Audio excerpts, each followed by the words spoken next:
ahead. So thank you so much for coming. I know y'all all have busy mornings. My name is Claudia Fernandez. I'm a development officer here with Legacy Institute, and next to me is Joseph Caesar. He's our executive director and co-founder.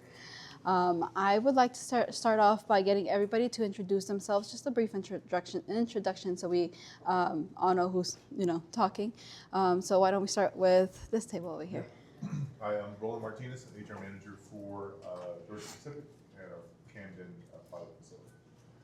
Hi everyone, I'm Yana Ogletree, and I am the Public and Government Affairs Manager for Georgia Pacific here in Texas. Good morning, hi, I'm Aisha Brown. I am the board chair and HR committee chair for Tri-County Community Action. I'm Becca. I am with Angelina County City's Health District. I am the outreach specialist for the case management department. I'm Lauren. I'm also with Angelina County City's Health District, and I am outreach for children and special health care. I'm Kenichi Kuti, program manager, case manager for Angelina County City's Health District for the children needs and special health care needs. I'm Ann Watson. I'm a registered nurse with the Angelina County City's Health District, and I do public health nurse education. I'm Talisha Goolsby, and I work with the Children and Pregnant Women's Program, RN Case Manager. It's my turn. Yes. I'm Shannon Johnson. I work with Workforce Solutions Board Office, and I'm the apprenticeship special navigator, special project.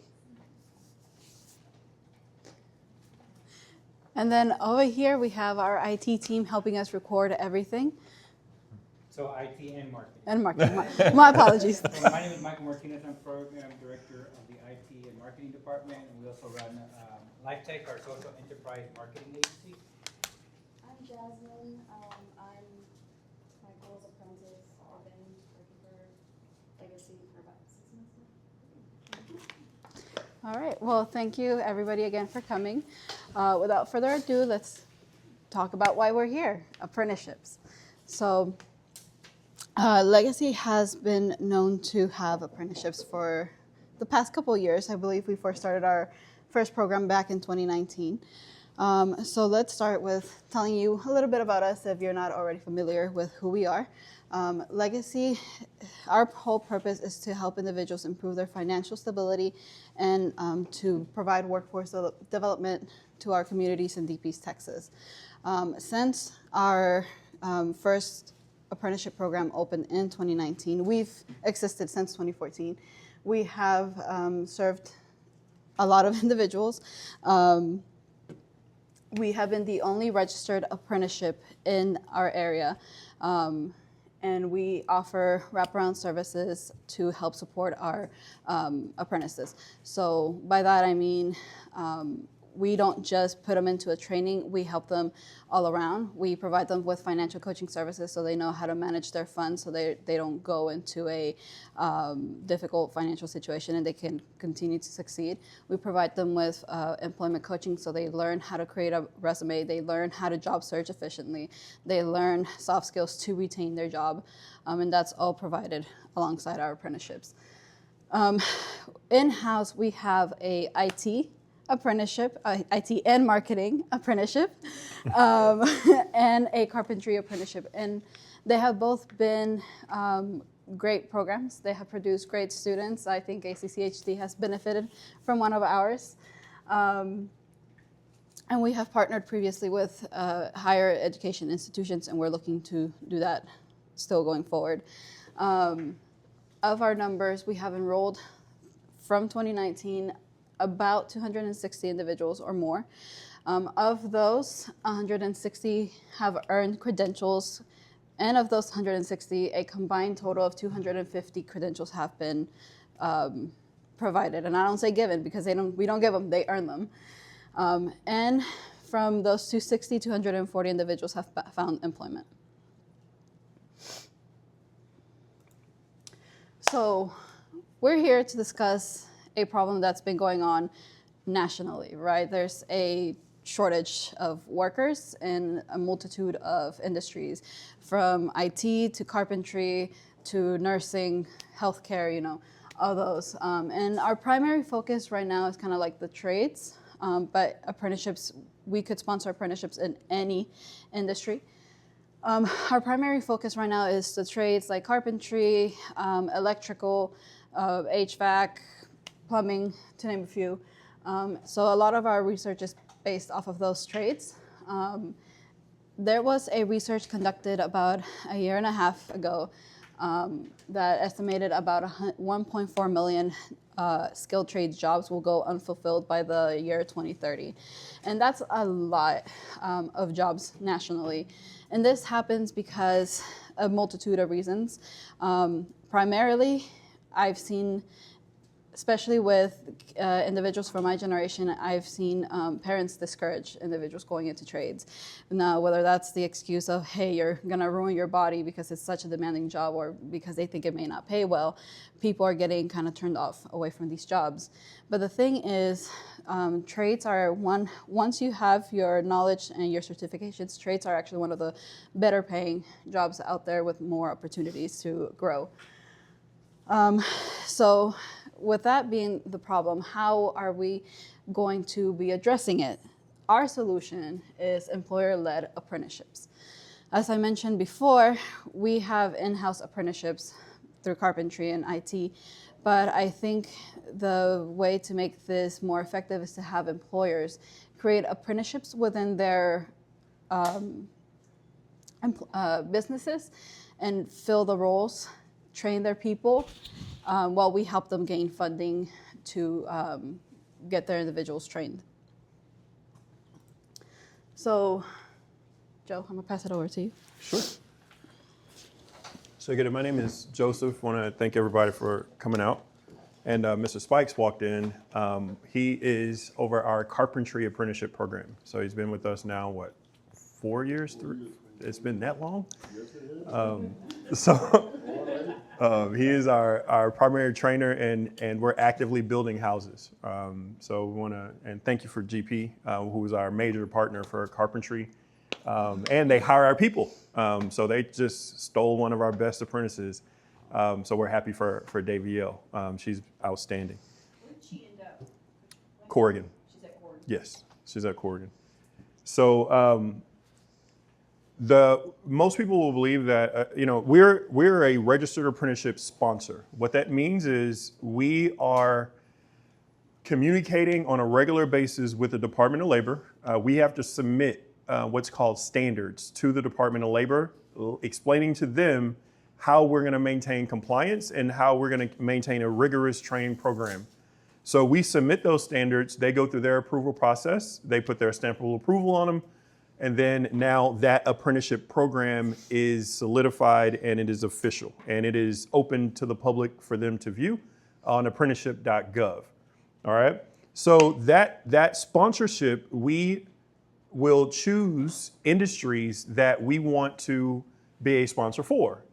As an employer, you can come to us and tell us, hey, we want an apprenticeship in whatever it is. You could say janitor work. We can create an apprenticeship around janitorial work.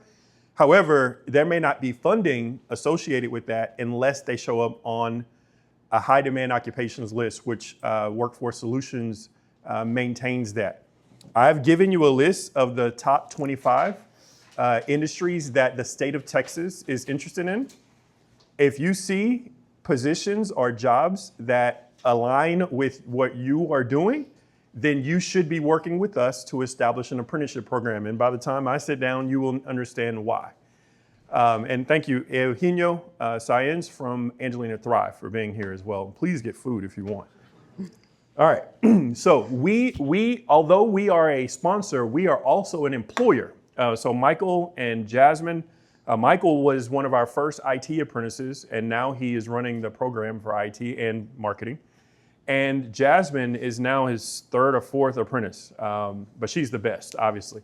So we are the employer of record for our own internal programs. Mr. Spikes, they work for us. However, in those same trades, those same industries, so for Michael, IT computer user support specialist, which is networking, cybersecurity. And then there's also digital marketing, which is so people who want to learn how to do e-commerce, social media marketing, those different kinds of things, there's an apprenticeship program around that. So he runs that program. However, we can work with Lemon Seed Marketing, which they have hired our people before as well. We can work with Real Graphics. If they want to bring people on as apprentices, they can come through us. They're the employer of record. So you as the employer, you would hire them. You would go through your same employment processes. You don't have to change anything. But then if they fit one of those career pathways, then we can make them an apprentice, and that could benefit you in some other ways. And I'll explain those. You provide the training. So if there's not already a pre-existing apprenticeship program, then we can create the program around some standards that the government will generally provide to us. You will tell us what the average pay rate that you would want. The way apprenticeships work, they want to reward people as they grow and they can accomplish more tasks. They want their pay to grow, which just like any employee. Some apprenticeships last for 4 years. So our carpentry apprenticeship program is typically a 4-year program. So in year one, we start them at $15 an hour. By the time they're done, they should be making somewhere around $22, $25 an hour. And they should have demonstrated, based on the standards, that they can basically run a crew by themselves without Mr. Spike's help. That's what they have to demonstrate. But you would tell us what your training program is. I'm not going to go to Georgia Pacific and tell Georgia Pacific what their training needs to be on. That's not my place. They would tell us what the training would be, and we would make sure that it aligns with the nationally approved standards for, I'm looking at industrial machinery mechanic. Whatever that is for the Department of Labor, it is what it is. But then we tell them that in our community, in this region, these are the things that we're going to add to it. They must go to Georgia Pacific's training, and they will certify however way they do it. If it's the health district, it's the same thing. So whatever your normal training plan is, we would accept that and include that in the standards when we send it to the Department of Labor. And then we handle the rest. One of the things that you don't want to do, I can assure you, is start building deep relationships with the government. They are not the easiest to get along with. They are slow at times, and there's government shutdowns and things like that. So a lot of people avoid apprenticeship programs because you have to report to the government through now 2 systems. Texas has an apprenticeship management system called AIMS. The Department of Labor has an apprenticeship software called RAPIDS, Registered Apprenticeship Program Information Data System. They're horrible. I will tell you that. They are horrible. But in order to be compliant, you've got to do those things, and then you have to get audited, and they will come in and evaluate our records and make sure we're compliant with them. So that may not be something you want to do. That's an additional layer. Well, we handle that, and we don't charge you for that. So we handle that. We don't charge you. Now, when there's funding, that's a different conversation. But when it comes to controlling a talent pipeline, that is up to you. We can send you, like I was a little late today, because there's a gentleman who's getting released out of Dallas. He's a building maintenance apprentice in Dallas, and he's halfway done with his training, but he's being released to Huntington, and he is looking for a job. So he found us because we're a registered apprenticeship program, and he gave us a call. So then he will land here on the 4th Friday this month, and he's going to need a place to work. So I told him, what do you want to do? And he said, I want to do something kind of aligned with what I'm training for. I am aware that Georgia Pacific has maintenance type jobs. I also am aware City of Lufkin has building maintenance. I am also aware that we have an internal program for carpentry. So between those employer partners, I'm going to be reaching out to them to see which one is the best fit for him. So that talent pipeline, we can find people that you're not going to find. There are people that are coming outside the community that want to live here for whatever reason. So we can feed you people that are interested in what you do as a company. So funding is going to be brought to you. There's going to be another slide where we get into more specifics, but we work closely with Workforce Solutions of Deep East Texas. We also have other funding sources like Jobs for the Future, Aspen Institute. There are other organizations that are giving funds for apprenticeships.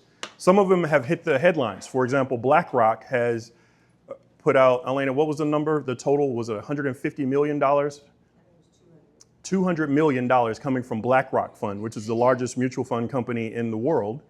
$200 million going towards apprenticeship programs in the trades.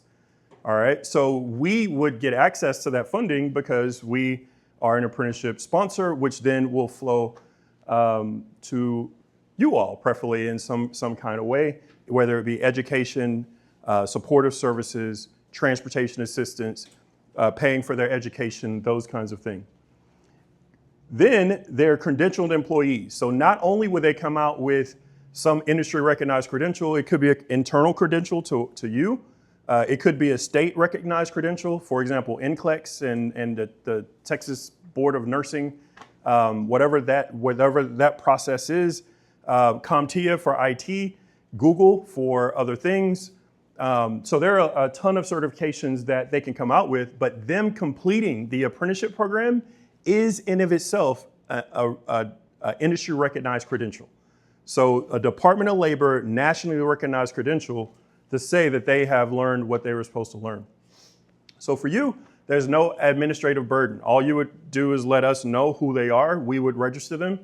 There's a form that they have to sign, which we would get some of their demographic information, and that is all that there is, and we can handle it from there. And then there's a relationship between the two of us to where you would let us know, because these standards, I'll give you an example of a standard. So in carpentry, one of the standards is to be able to install a door, all right? So to install a door on a house, there's a lot involved in that, Mr. Spikes, right? You gotta frame it up correctly. You've gotta get the proper door jamb size. It's gotta be fitted properly and secured properly and then weatherized or insulated. So there's all different kind of aspects of installing a door. Well, on the list of door installation, Mr. Spikes would sign off that they know how to install a door, okay? So that is the only difference between a non-apprenticeship program and an apprenticeship program. In this, you are verifying that they know that skill, which is different than them coming out with it. How many of y'all have had people come, they've got a degree or they've got a certification, and then you hire them and then they know really nothing? Y'all seen that? So with an apprenticeship program, you're someone verified and signed off that they know that piece of information they're supposed to know, which is why sometimes this takes years for them to get through. But we handle all that reporting to the Department of Labor. So you should have stronger retention, right? Because these people, they have a pathway, right? You've told them this is where you're going to start. And in the standards, they're going to know if I learn this information, then they're going to pay me this much. If I know this information, they're going to pay me this much. So they know what their growth potential is going to be, which is one of the biggest complaints. Where do we go from here? And then there's no sponsorship fee. So again, you don't have to pay us to do this. We have access to other funds, all right? So Workforce Solutions, we work together on finding those funds, but we get paid in different ways. Next slide. Can I ask a quick? Absolutely. I'm just trying to understand the whole process in very simple terms from a systems perspective.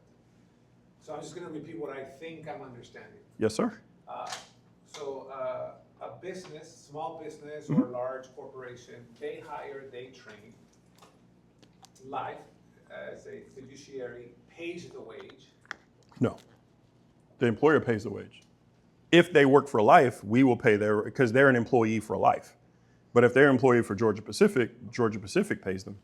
Then when you're talking about the funds, what are those funds allocated for then? Very good. So primarily training. So if they need to go to some kind of school or get some kind of certification, there's going to be a cost associated with that. I am not that familiar with GP's process. I'm very familiar with Michael's process because it's in-house. Yeah. How much does it cost for a CompTIA Security Plus cert? Oh yeah, $350. $350, right? So if I go to IT Enabled or if I go to NACSpace and they've got people that they're hiring, they need to be certified in some cases. The employer would have to come out of pocket generally because they usually are not going to make the employee pay. The employer is going to pay for that. So let me frame it this way. Okay, so Georgia Pacific has an apprenticeship program, and obviously they're a for-profit. Mm-hmm. They hire, they train, and then they can be compensated for the training? I'm still, I haven't gotten there yet. okay. Yes. The other example I was gonna use, let's say a small business bakery. Mhm. They hire somebody, they're gonna be training them, and part of working in a small business bakery, even perhaps a local restaurant, there are certifications like food handling and things like that. I'm going to assume maybe it requires taking tests. There's cost in that. Is that the cost I'm trying to understand the money you draw and like where does it actually get spent? So if it's not spent on wages, is it spent wholly on the certifications that the individual has to pay for? And then I'm also trying to understand an organization like Georgia Pacific, how do they get to draw those funds as a for-profit and obviously a very large multinational versus a smaller business in the community or even a public institution like the health district? I'm just trying to understand how money sort of. Yes. We are getting there because on this slide, so state workforce funding, TWC has all kinds of programs. I'm going to give you a specific example because I think specifics will help.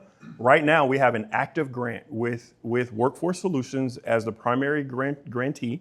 We are the sub-grantee that is funded by TWC. That grant is called the Apprenticeship Texas Expansion Grant.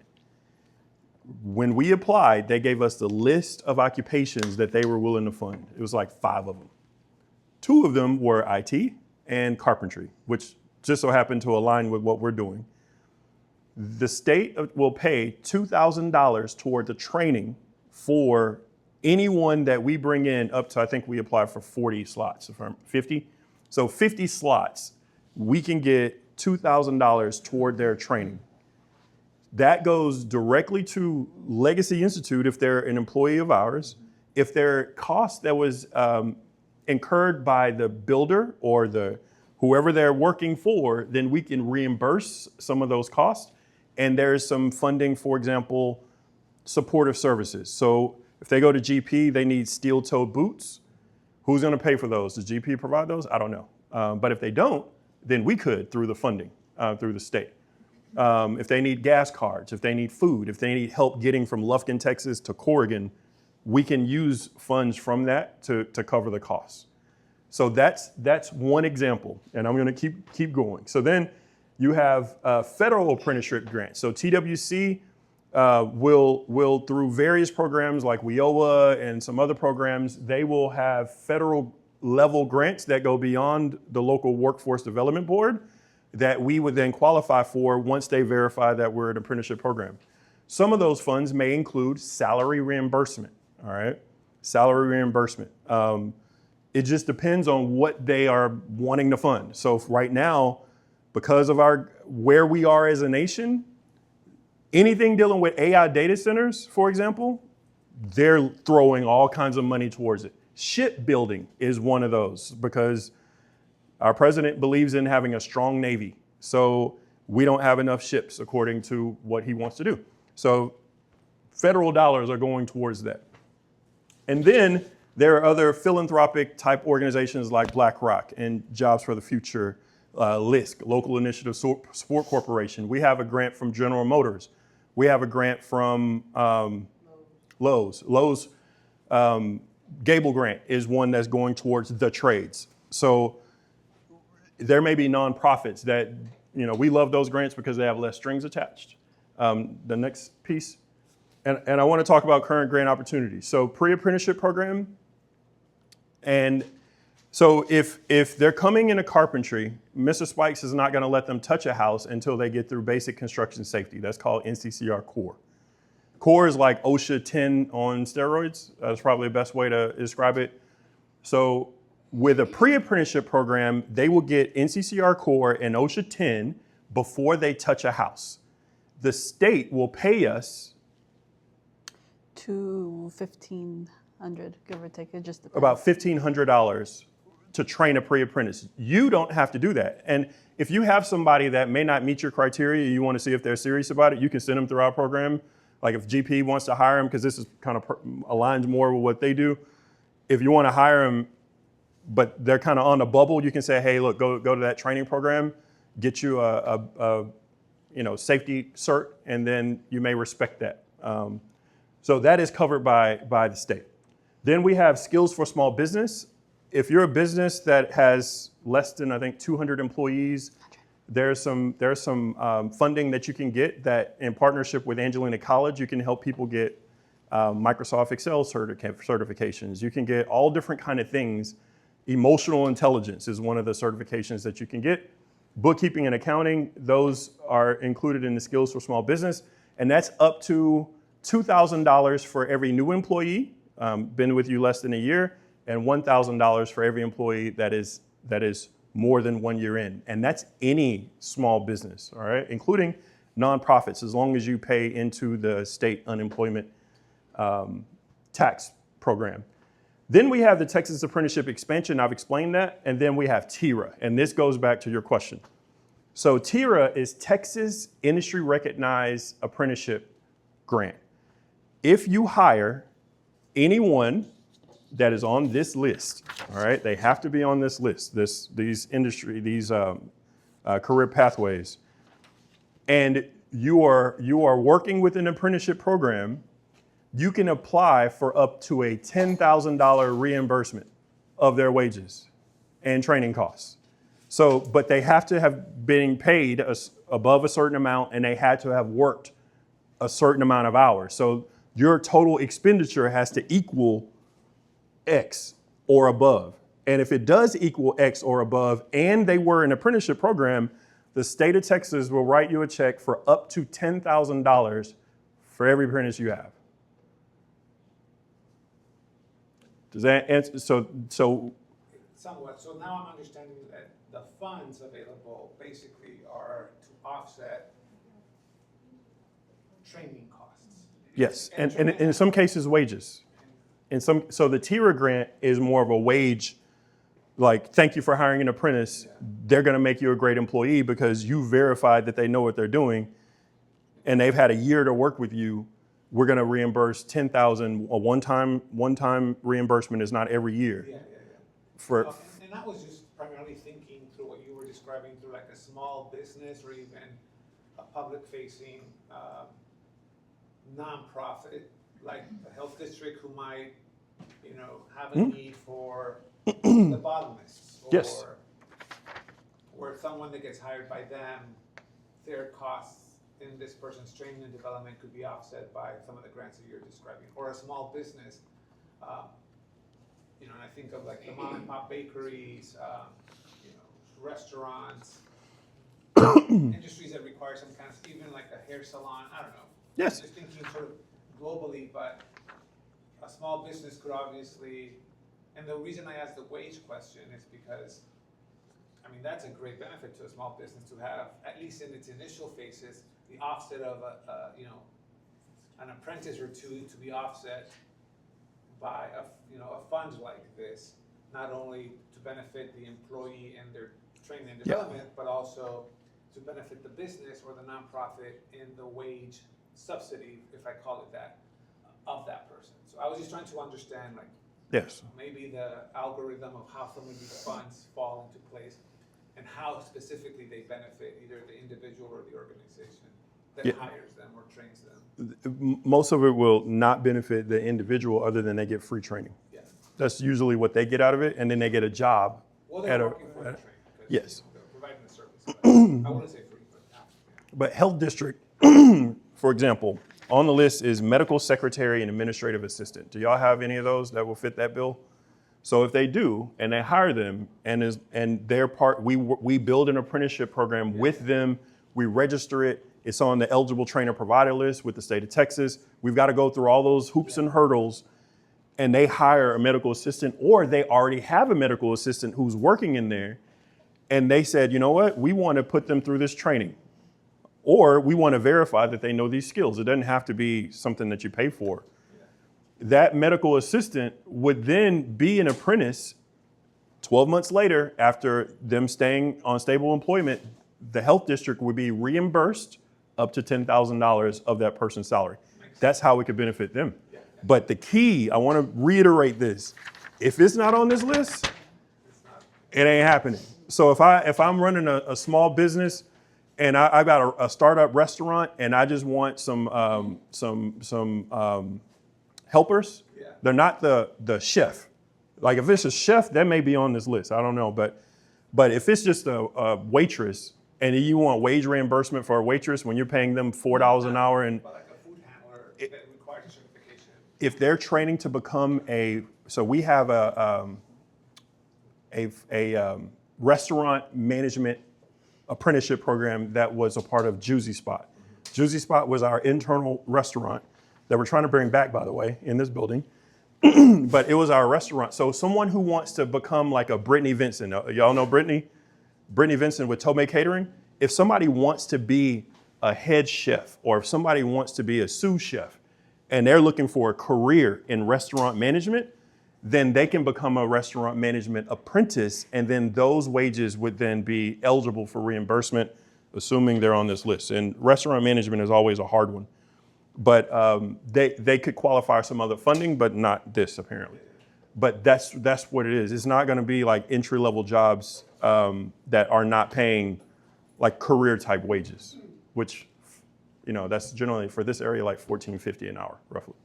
So just, if, for example, like Daniela, if she wanted to, if we wanted to send her to Angelina College to get her production certification or electrical mechanical certification to your program, you all would reimburse that? If it's on this list and we have an apprenticeship program with you on that, then yes, it could be eligible for reimbursement up to a certain dollar amount. So, you know, we would work with Workforce Solutions to figure out what that is, but they've got other funding like WIOA funding that they manage that we don't. We want to manage it, but. Can you expand on having the apprenticeship program with us? So the way that we have it, at least within Camden, right? So we have an internal apprenticeship program. It's soft. It's soft in the perspective of that we don't do it every single year. Okay. But our feeder is our operators on the floor. We've got like 450-ish Okay.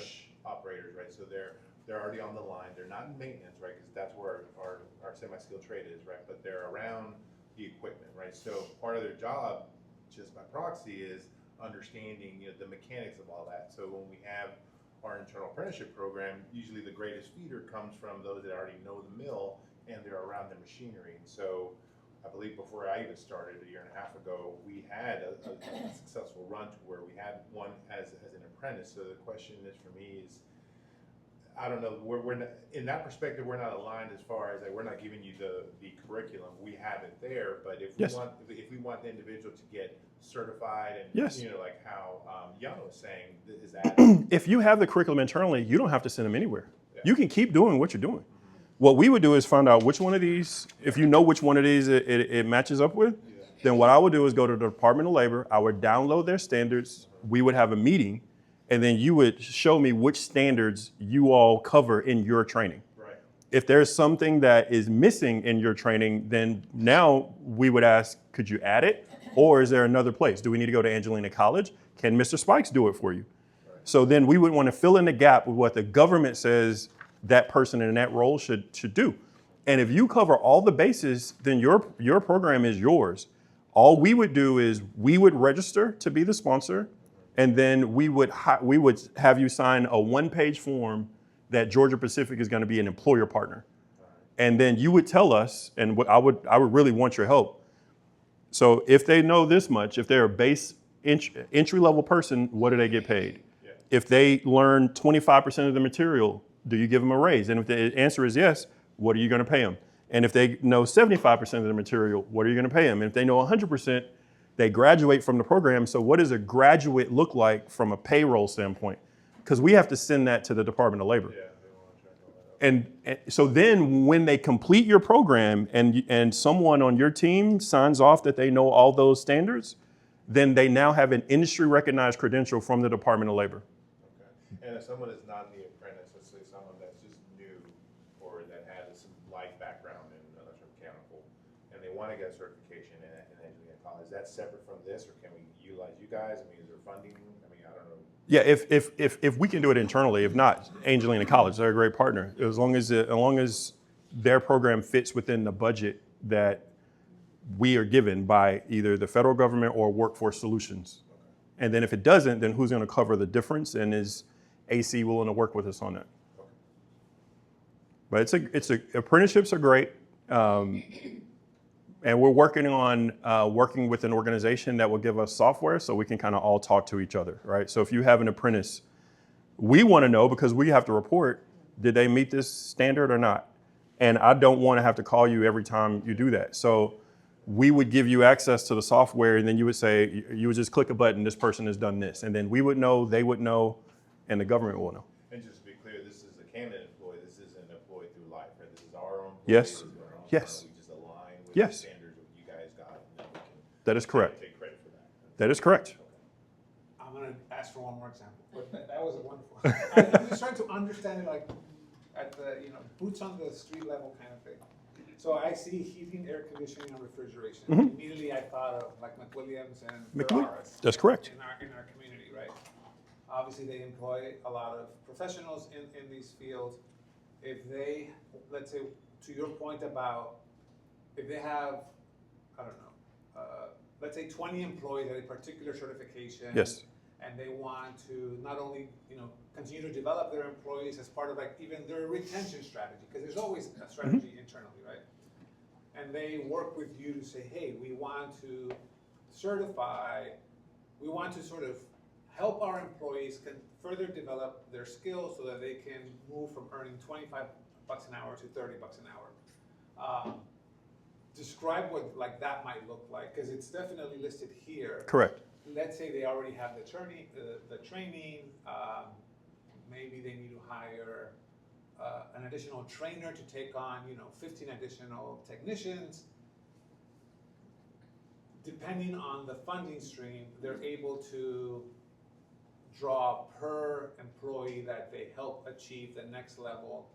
I know you gave the example earlier of the 10,000, like the one-time $10,000. That's funded through one particular grant, but what are some of the other things that they could tap into to help them facilitate the ongoing development of their technicians? So we don't have it right now because when we applied for the apprenticeship, the Texas Apprenticeship Expansion Grant, it wasn't something that we could offer, but I think it was on the list. HVAC was. Yeah.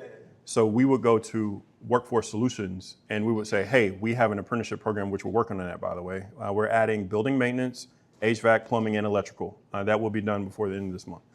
So we would go to the employer, McWilliams and Sons, which I know Trey. So we would go to McWilliams and Sons and say, okay, what are you trying to do? What does your existing program look like? Here are the standards from the government. Do you meet these standards? And if the answer is yes, we don't need anything else from you. We go to the government. We sign them up as an employer partner. They bring their people in. They train them. They could qualify for Apprenticeship Texas once we get that resolved. And then they can also qualify for TIRA. So Apprenticeship Texas would pay for the training. So if they have a trainer on the ground, they could pay their trainer because you're unplugging a person who can make you a bunch of money by going fix people's air conditioners because it's 105 outside. So ACs are breaking.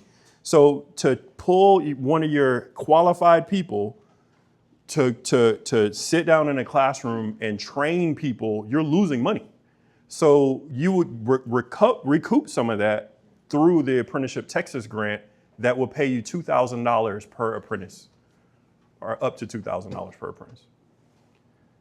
Does that answer your question? It does. But the key is that their training has to align, right? And then we would talk to them about curriculum. And Mr. Spikes, we've got access to NCCR curriculum, which HVAC is one of those things.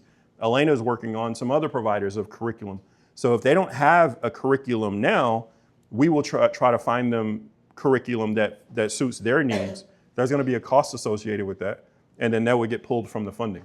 And I'm going to assume that institutions like Angelina College, who has a lot of these programs in place through their programs of study, do they tap into some of these funds as well?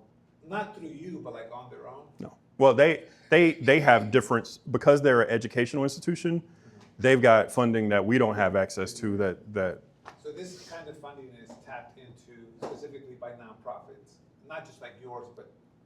You could be a for-profit apprenticeship sponsor, but yes, whoever is the apprenticeship sponsor is the one who has access to it in addition to Workforce Solutions. Yeah. But to your point about then the reporting infrastructure that's required. Do you have the infrastructure to report on that? And if the answer is no, then I would recommend you not You guys are ideal. not do. Yeah, we've been doing it since 2019. I got So we know.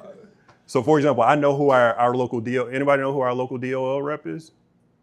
Exactly, right? So do you want? And I could teach you how to do it, but do you want to do all that? And you're going to need. How many people do we have working in apprenticeships? 3. That's 3 of us that work in some capacity with the DOL and the apprenticeship program. So. And I'm asking because I have already some people in mind, like I need to connect them with Joseph. Like this is great. Like no Yes, need to- and that's what we want. Yeah. That's why I asked you to come. Hey, Joe, I got a question. Yes, ma'am. So, we do this year we incorporated a Sawville curriculum in Diboll ISD. Mhm. In September, we'll incorporate that same curriculum in Pineland at West Sabine, and then Hempel's gonna bus their students. AF25 are gonna bus in every other Thursday for this class. And once they're finished, it's a 2-year program, so you start with the juniors. Mhm. The seniors who are coming up, who just went through the program in Diboll, they will actually be in the plant. If they're 18, we're gonna put them to work. Okay. Those who, or they'll be like doing something like fire watch or something like that. I mean, they're not gonna be interacting with actual equipment. But you mentioned about like subject matter experts, or that's who we're putting in the classroom. We're sending Mhm. our leaders into the classroom, whatever they're discussing that week. If, if it's hydraulics or pneumatics or whatever. And so, kind of circling back to what I heard you say a minute ago, is there compensation for if you're putting someone in a classroom? If I were you, this is how I would structure it, and this is where we can partner. If they're not actively working for you, or they could be, so they're technically not employees of Georgia Pacific, or are they? They will be. They will be, but they're Those who are 18, if say they have an early birthday like October and they turn 18, okay. we will put them to work. So before then, they're what we would define, and the state would define, and the Department of Labor would define as a pre-apprentice. So now if they're 16, 17, they're in your training, they may, I think I went to the thing and they can go watch, right? They can go and they can watch, but they don't work on any of the equipment. That's a pre-apprenticeship because they're actively being trained by your people.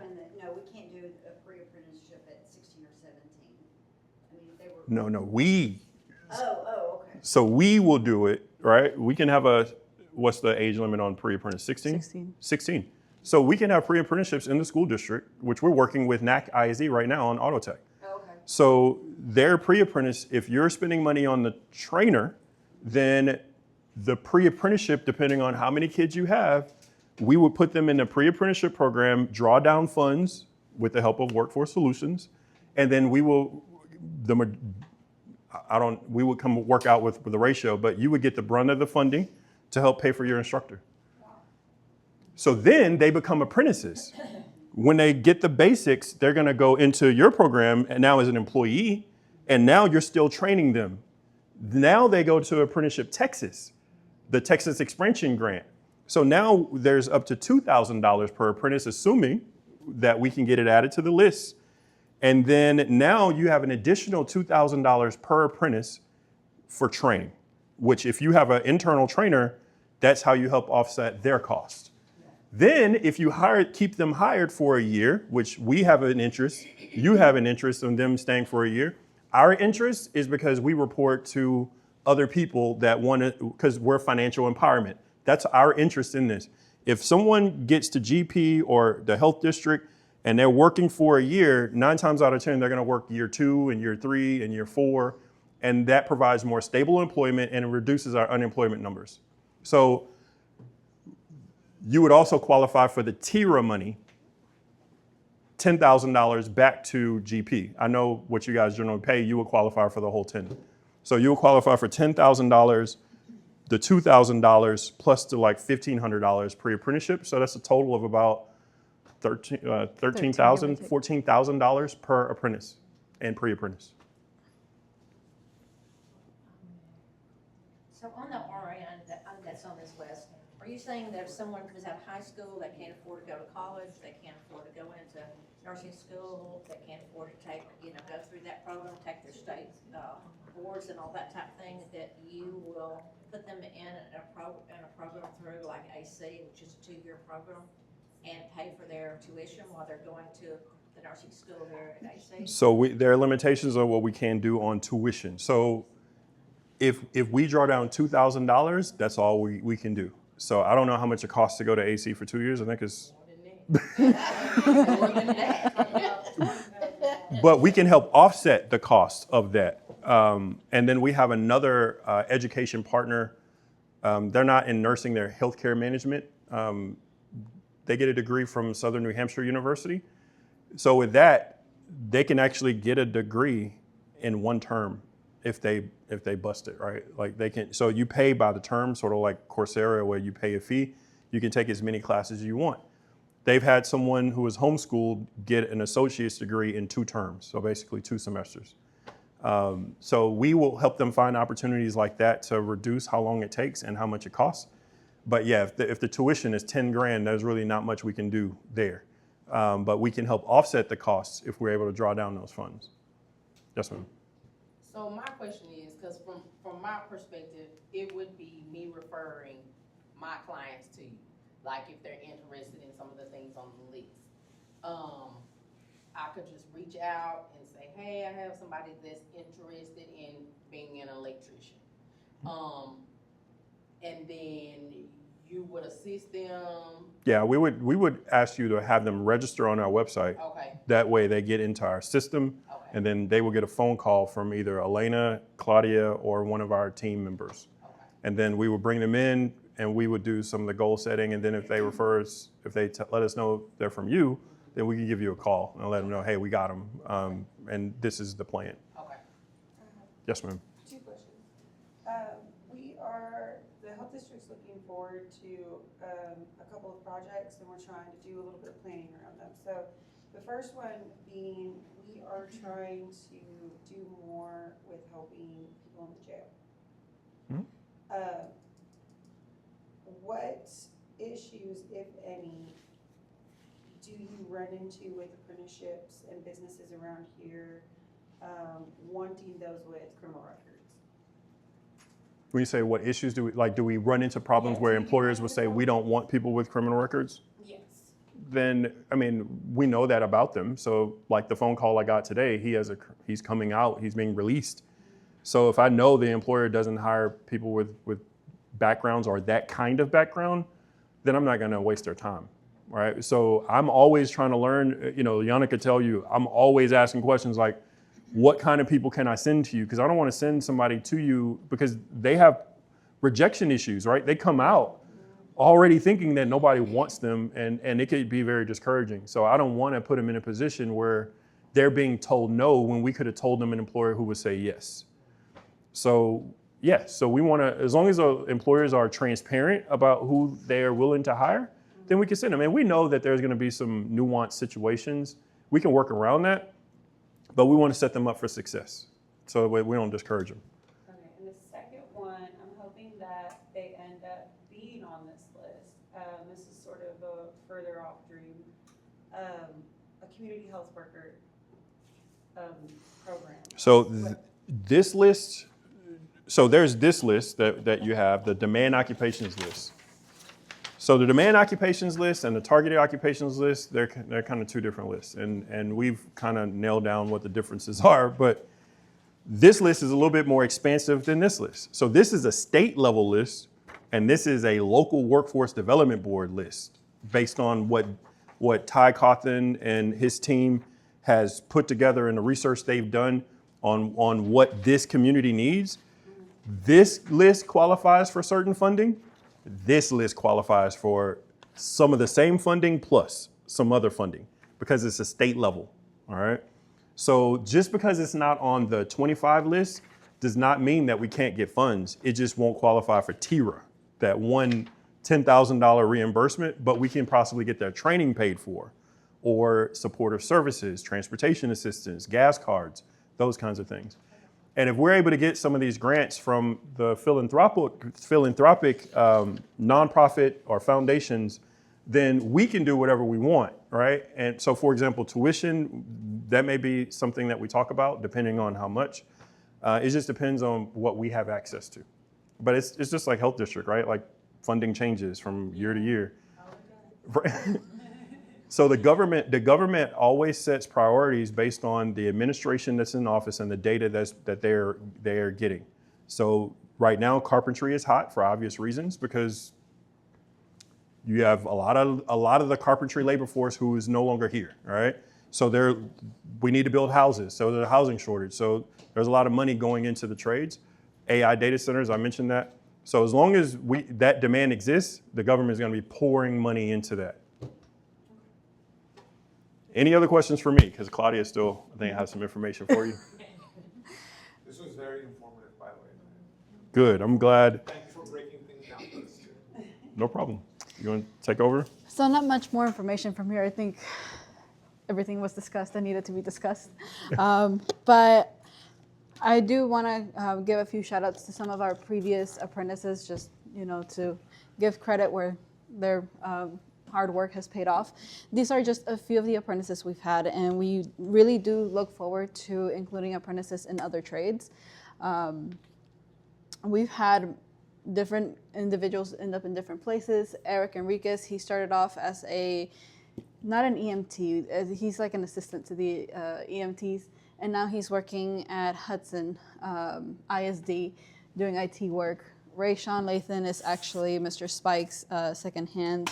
Erica Bennett is currently working in our carpentry team, building the houses in our community.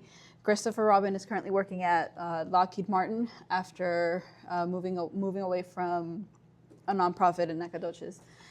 Drew Russell recently moved to working with Eubank. Brandon is also part of our carpentry team.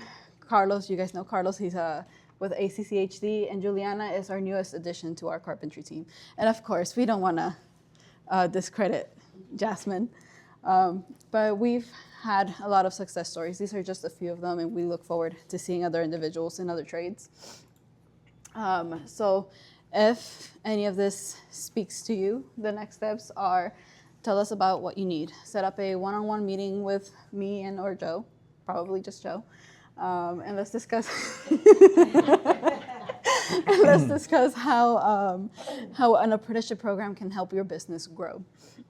Become a partner of ours and just stay connected with us, see what we have going on. We'll be probably doing 2 different lunch and learns a year where more information will be given out. So I think we already went past this step, but we're always an open book. So if you guys have any questions, now's the time to ask them. And if you want to connect with us, scan this QR code. It'll take you to our partner. Oh, that. IT? Turn it off and turn it on. So if you have any questions while I'm troubleshooting back here, Joe's right there. Anything else? How do I scan that again? Thank you. This was wonderful. Yeah.